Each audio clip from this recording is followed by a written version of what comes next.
Here we are, guys. We made it through 9 long rounds, Vegas, Challenger, and we made top 64. Not just top 64, we got 36 after Swiss rounds. And man, I'm drained, but it was worth it. And we got these bad boys right here, the Cinderella, Sapphire Let It Go, and the Steel Cinderella.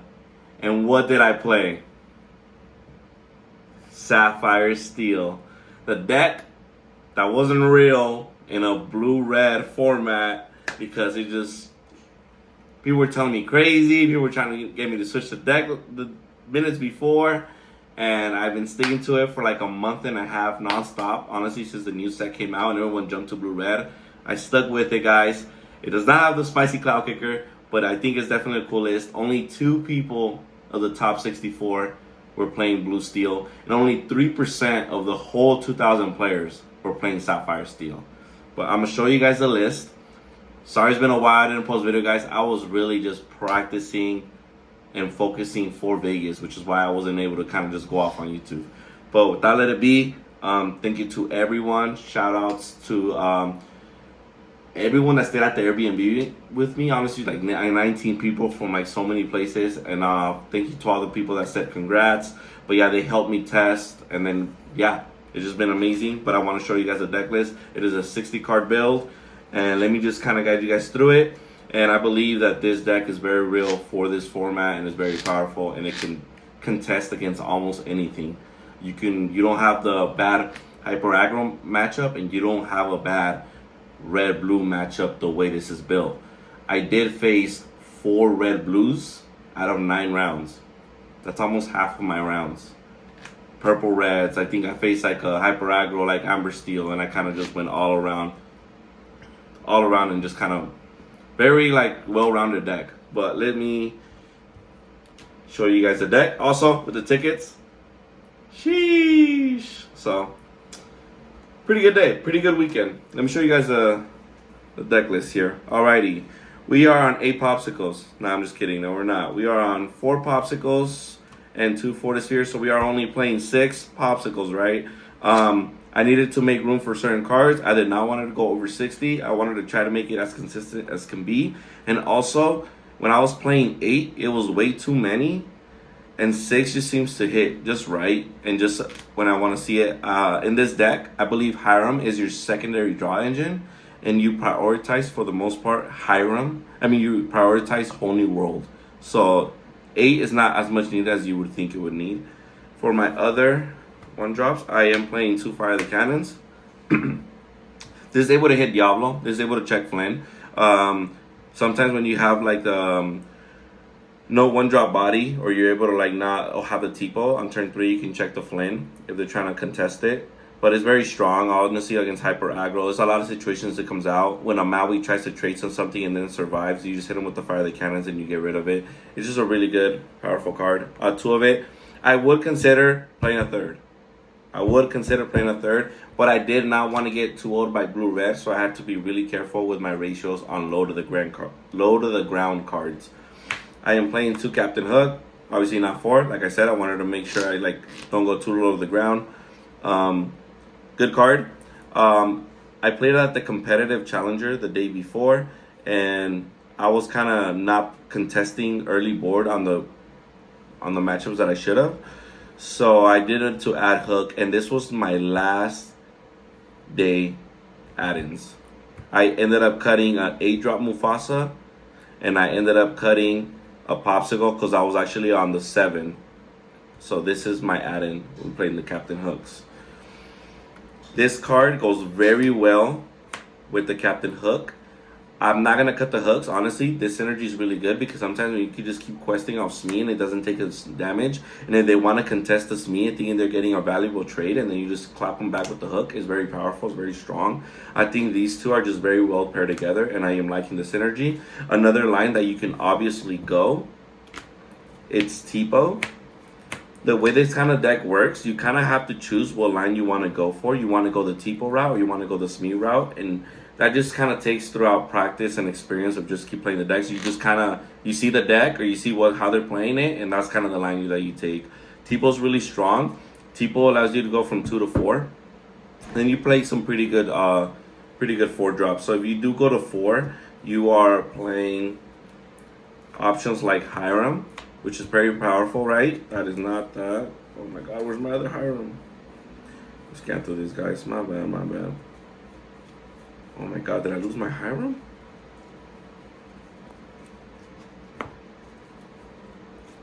Boom. 4 Hirams there. So I'm playing 4 Hirams, obviously. And then, yeah, you can go from 2 to 4. Play the Hiram if you play the Pawpsicle. Or you can play 3 of this card here. Gramma Tala. The Gramma Tala allows you to kind of contest it with better strength. And it allows you to also filter. I like playing Gramma Tala because it filters. Vision of the Future, it doesn't really filter itself. It kind of just... You discard the card, Vision of the Future, and it kind of replaces itself, but it's not a body. I like cards that kind of have a body to keep filtering. So I like the Gramma Tala with Tipo. It works very strong against purple red. Is a very strong body. This allows you to then later on possibly seeing Along Came Zeus. So you're able to, like how you drop the Gramma Tala on 3, then on turn 4 you're able to sing the Along Came Zeus. Which in other ones you're able to sing this on turn 5 with other decks, but then this one you're able to sing it on turn 4, which is very good. I'm playing 3 Along Came Zeus. No, do not play less than 3 Along Came Zeus. I don't care what type of build you're on. Do not play less than 3 Along Came Zeus. Really powerful card. It also hits location and it's just so versatile, guys. It's really, really powerful. Also, uninkability. You have Tipo that can ink uninkable cards, but you also have Fishbone Quill. So you're able to actually play a lot of uninkables in this deck. I may be playing more uninkables than some blue-red decks. Some blue-red decks are on like 18, 17, 19, and they don't want to risk it. But I'm on 20 uninkables. I think I actually ended up cutting the Mufasa, so I may be on 19 because I cut it last minute. But it's still very high uninkable count. We are playing 4 Fishbone Quills, and then we are playing 2 Peats. This is a mid to very late game, just finisher. You don't want to ever really drop this on curve.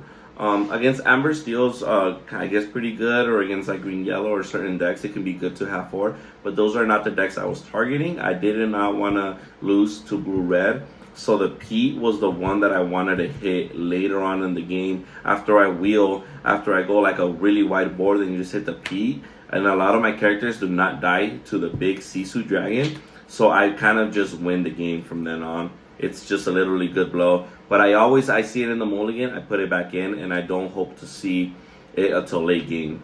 I would consider play a 3rd. I have not tested it myself, but 2 has been just fine, and apparently it worked out right?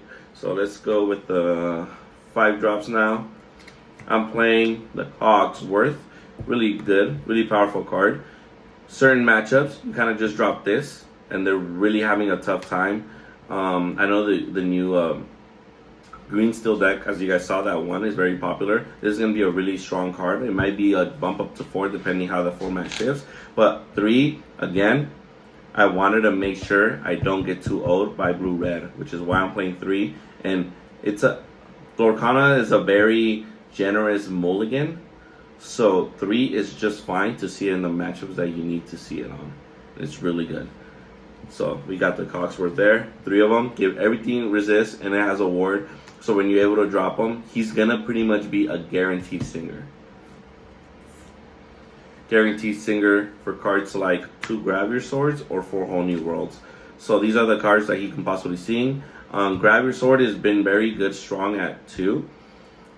Amber Steel, Green Steel do not play Grab Your Sword, but they have Let the Storm Rage On. You are not playing Let the Storm Rage On.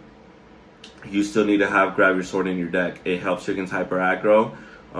It also helps you against certain situations. You still have a Tinkerbell Grab Your Sword play. If you go Cogsworth and then the next turn you go Tinkerbell, then your Grab Your Sword Cogsworth sing your Grab Your Sword. It's like a one-sided Be Prepared. It's really powerful. You still need to have it in your deck. 2 is good. And the reason I play this deck over blue-red, why are you playing Sapphire Steel when you can play Sapphire Ruby? Is stronger.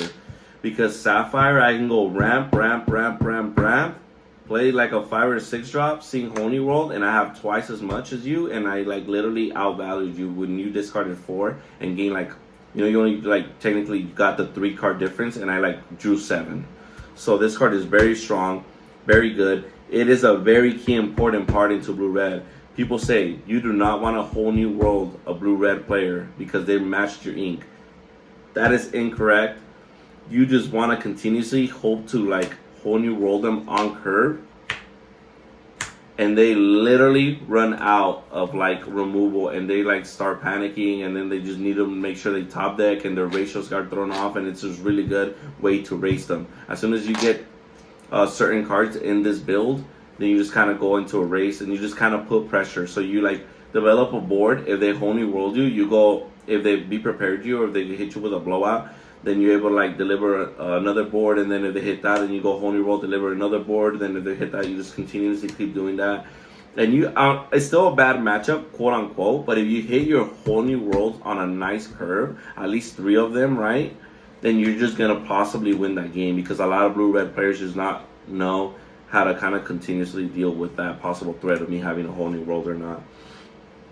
I'm also playing obviously for Tinkerbells. Broken, really good. This is a kind of a good card because this card is good against mid-range, it's good in the late game, it's good early game, and it's good like in the mid-range game. This is a 4 this is not going to get cut. This is just going to stay at 4. You guys know what this does. It's really powerful, really strong. Team grab resources the way you beat mid to low ground, and then this is a good strong card still to have in against blue-red and like purple-red and those matchups, right? So it's really strong. 3 Kuzcos. Yes, I'm on 3 Kuzcos. Why? Because I do not want to get O2'd by blue-red. I faced 4 of them. I think I like 2-0'd 1 and then like split the 3. So like this actually, which is actually pretty good for me. Really powerful, really strong. Also, if Ruby Amethyst is on like a lower location count, like 4, 5, 6, this is able to handle them just nice. And then they gotta have a Medusa to answer this, or then you just continuously like just have a very strong, solid body. 3 Kuzcos. It also has the effect to pay 4 and it gives everything resist. If you have Cogsworth up and then you pay the 4, everything has resist +2. And the Steel Mirror, that's absolutely insane. You just probably win off that play alone. 3 Kuzcos. There had been times when I would possibly cut this and play 1 Hideaway. Just letting you guys know. That's because in my last match that I lost, it was because someone was playing 7 locations, and that's kind of like one I wish I probably had a Hideaway for the early location hit. We are playing 1 Gaston, really good, really powerful.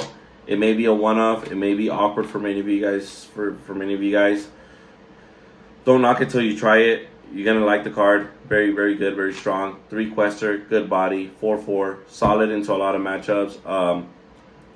Replaces itself. So you play this, it's gonna replace itself, and now you have a 4/4/3 body on board. Really good, really strong. I would consider playing 2. I just gotta kind of tweak the uninkable count, right? I really don't want to get over 20 here. I am playing 2 Ariel. This right here is the way. This and Whole New World is the reason you play this deck. Against purple-red, this is how you win the matchup with the dime. Against blue-red, this is how you win the matchup against blue-red with the dime. Like, dime and this card is just absolutely broken. Ward, and it's on the 3. Ward and 3 strength. That is the key. This card is just so strong, so powerful, and I wish I could play 3. But there is other matchups where you just kind of want to go the Tinkerbell route and the Gramma Tala and Lord of the Ground Smee. This is just right. 2 Ariel. So powerful, so strong. Really, really good. 2 Hades. I don't know where my cards are like going up on the thing. There you go. But 2 Hades. Yes. I'm not on Let It Go. I want to deliver a body, and I wanted to put pressure. If Sapphire Steel ever gets caught with its pants down, as in it doesn't have a board, you are going to get punished. On Gramma, Talas, and the Gaston, because Vision of the Future is not a body. I am on Kuzco because Hideaway is not a body. I am on Hades because Let It Go is not a body. And that is what I favored in this build, and that is kind of the reason why I went that route, and it worked out. 2 Tamatoas. I don't need 4 because I am not blue-red. 2's been good. My other 2 is Ariel. And I kind of take advantage of the Ariel because blue-red can't really play that card. It's awkward. It's just good. 2 Tamatoas. 2 Lucky Dime. Not much to say there. You guys know how this works. And 1 Mufasa. Why Mufasa? This card hits just right as a 1-of.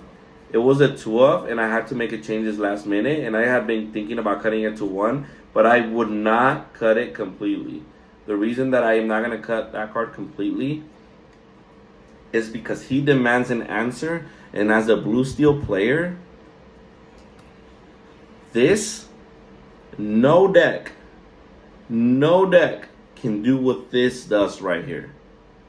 When you are able to bring out your hand and leave 5 ink or sing with 1, and then you quest, well, then you go a whole new world first, you get a whole new hand, you quest, and you ready your 18, 15 to 20 ink, and you deliver another board and you play a P, or you're able to deliver more items. You don't want to overextend. You're able to kind of just deliver more items and kind of set up your lucky dime, etc. If they don't answer this, and you have this in your hand, you literally just won the game. It's over. This is really powerful, and in the mirror with steals, a lot of decks cannot out this. If I go like Tipo and then Quill, you can bring this out as soon as, honestly, like maybe turn 5, turn 5, turn 6, no matter, somewhere around there. But it's just really powerful. It's broken, and that is kind of why you play this card. But yeah, guys, that was my 60 card build. I hope you guys liked it. I had a great time here in Vegas. I'm gonna bring you guys 2 more videos soon. One is this from the second place after Swiss, 72 card red blue player, and the 1 player that was playing Blurple in top 64. That's gonna be my list. That's gonna be what I'm gonna bring you guys in videos. I hope you guys enjoyed this. Thank you guys for all the support. Make sure you guys like, subscribe, and I will hopefully see you guys in Seattle. Thank you.